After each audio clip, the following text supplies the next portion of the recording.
as a neurocognitive matter, we actually understand what a discernment process does literally through pilgrimage. So, you know Ian McGilchrist's work, who's phenomenal, the psychiatrist, neuroscientist, it's a Scottish. He wrote The Master and His Emissary about the right and left hemispheres of the brain, the hemispherically lateralized brain, where the right side of the brain asks the big questions, but doesn't actually come up with the answers, because the biggest questions in life don't have answers. They only have understanding. Now, the left side actually solves complicated problems. The right side deals with complex problems. Complex and complicated are fundamentally different insofar as complicated problems, they're hard to find the solutions to, but once you have the solutions, you can replicate them with almost effortless ease. Right. You can make them into an algorithm. Exactly right. Yeah, and the left hemisphere is actually specialized for algorithm production. Right? Exactly right. And that's the reason that you use the left side of the brain disproportionately when you're looking at social media or using technology.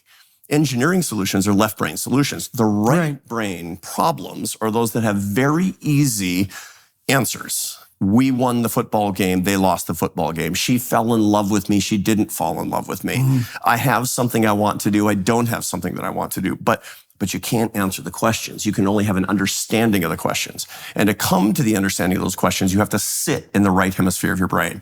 And to sit in the right hemisphere of your brain, you have to be undistracted and let your mind wander. To stimulate the default mode network in your brain, which is intensely uncomfortable.